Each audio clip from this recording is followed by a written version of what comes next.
Mahalagang paalala, ang lahat ng mga balitang aking inihahayag ay hindi sa akin mismo nanggaling. Ito ay galing sa mga source ng Aldab Nation sa iba't ibang social media platform. Ako ay tagapaghatid lamang at nagbibigay ng komento.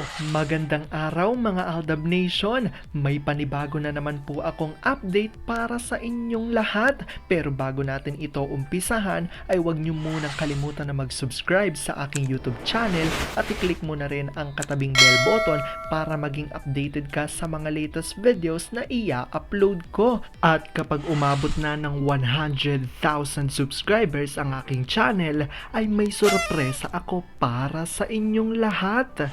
Alam kong excited na kayo, kaya naman ngayon, umpisahan na natin ang ating kwentuhan. Ang pag-uusapan natin ngayong araw na ito kung saan Arjo, Sania at Dasuri tila wala raw nagawa at kinilig na lang din sa private photo na ipinost ng Maychard. Pero napansin ng marami, mukhang masama raw ang loob ni Atay sa comment niya. Sanya at Dasuri support lang at ang mga celebrities ay alam ang relasyon nila. Gaano nga ba ito katotoo at may sapat nga bang ebidensya mga kapagpatunay rito? Pero bago ho yan, ibibitinin ko muna kayo ng kaunting-kaunti lamang kung saan magbasa muna tayo ng mga nakakatuwang post ni My name is Theo01 sa Twitter. Kaya naman huwag na natin patagalin pa. Sabi niya sa kanyang tweet, paalis na, Dada, kargahin ulit sabay kiss, alis na si Daddy Nak, love malilate na ako, ako nang bahala, ingat, palabas na ng pinto, Dada, balik ulit sabay karga, samahan niyo na lang ako love, pahatid ko na lang kayo later, lumakad ka na, sleep na yan, tara na, kawawa naman, hay nako Dada, mas mabuti ng trabaho ang karibal mo sa asawa mo kesa sa babae.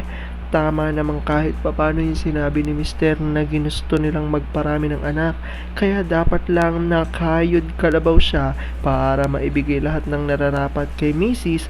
at sa mga bata at hindi sila mapapakain ng mga hilaw at hinog na panguhusga. Yung pagkatapos paliguan ng ama, pakainit at pasuotin ng diaper dahil inaantok na.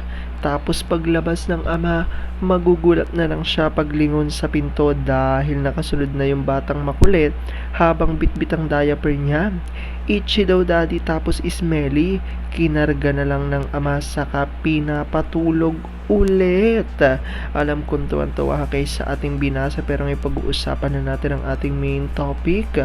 Oops! Wait lang, saglit lang to. May ipapaalala lang ako para sa mga bago pa lang sa aking channel. Huwag niyong kalimutan na mag-subscribe sa aking YouTube channel at i-click niyo na rin ang notification bell para lagi kayong updated sa mga latest videos na i-upload ko at para maging parte na rin kayo ng aking Fanatics channel family. Well, alam kong super excited na kayo sa ating kwentuhan, kaya naman dumako na tayo sa ating main topic. Gaano nga ba katotoo na sina Arjo, Sanya at Dasuri ay walang nagawa at kinilig na lang din sa private post ng Maychard? Pero mukhang masama raw ang loob ni Atay sa comment niya. Sanya at Dasuri support lang. Makikita na at tatlong araw na ito ay alamang di umano totoong relasyon ng Maychard. Gaano ito katotoo at may sapat nga bang ebidensya ang makakapagpatunay rito? Well, alam kong excited na ho kayong malaman yan, kaya naman wag na natin patagalin pa.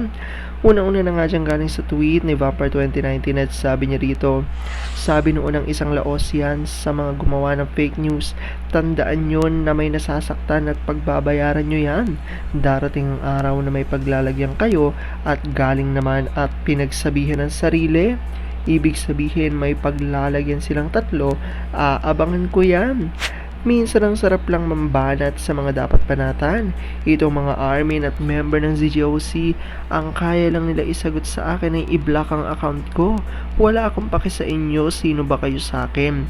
Yung isang sketch artist ni block ako, akala na maiiyak ako.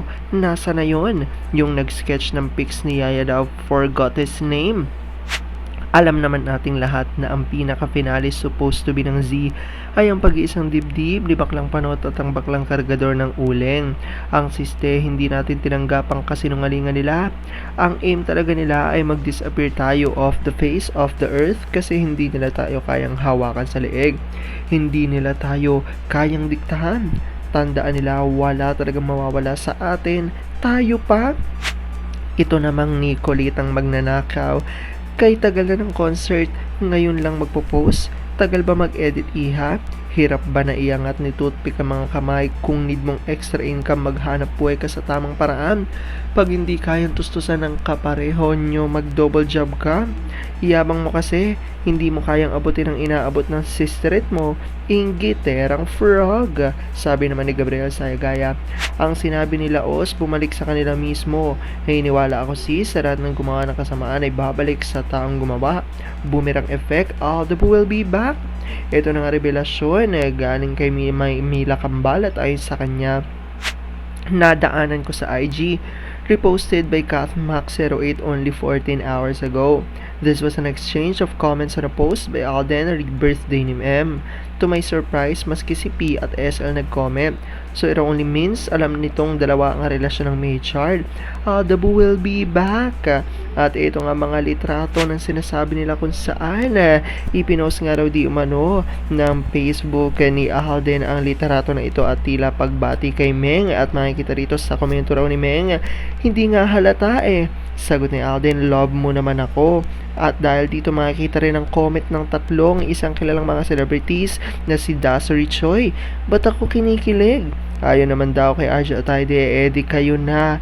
Ang sweet, sabi ng Isanya Lopez, ang sweet naman. Makikita nyo nga na di umano'y ayan nga raw ang mga comment ni Nadasuri, Arjo at ni Sanya sa litrato ng Mature. Kaya naniniwala ang mga Aldab Nation na alam nga ng mga celebrities ang tunay na relasyon di umano ni na RJ at Meng.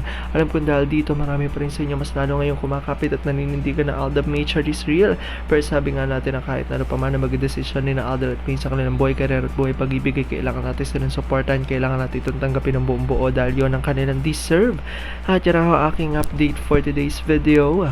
Maraming salamat sa panonood at pagtapos sa videong ito. Kung nakapag-subscribe ka na, welcome sa Fanatics Channel family. Kung hindi pa naman, huwag ka nang mahiya. Mag-subscribe ka na. Pindutin mo na yan. I-click mo na rin ang katabing bell button para makatanggap ka ng notification kapag may bagong update para sa iyo. Para naman sa parte na ng aking pamilya, punta lang sa aking channel at i-click ang videos para mapanood mo at malaman mo pa ang mga nakaka-good vibes at nakakakilig na fresh news about May Chard. Muli, ako ho ang inyong lingkod na patuloy na maghahatid ng good vibes every day. Thank you mga Aldab Nation.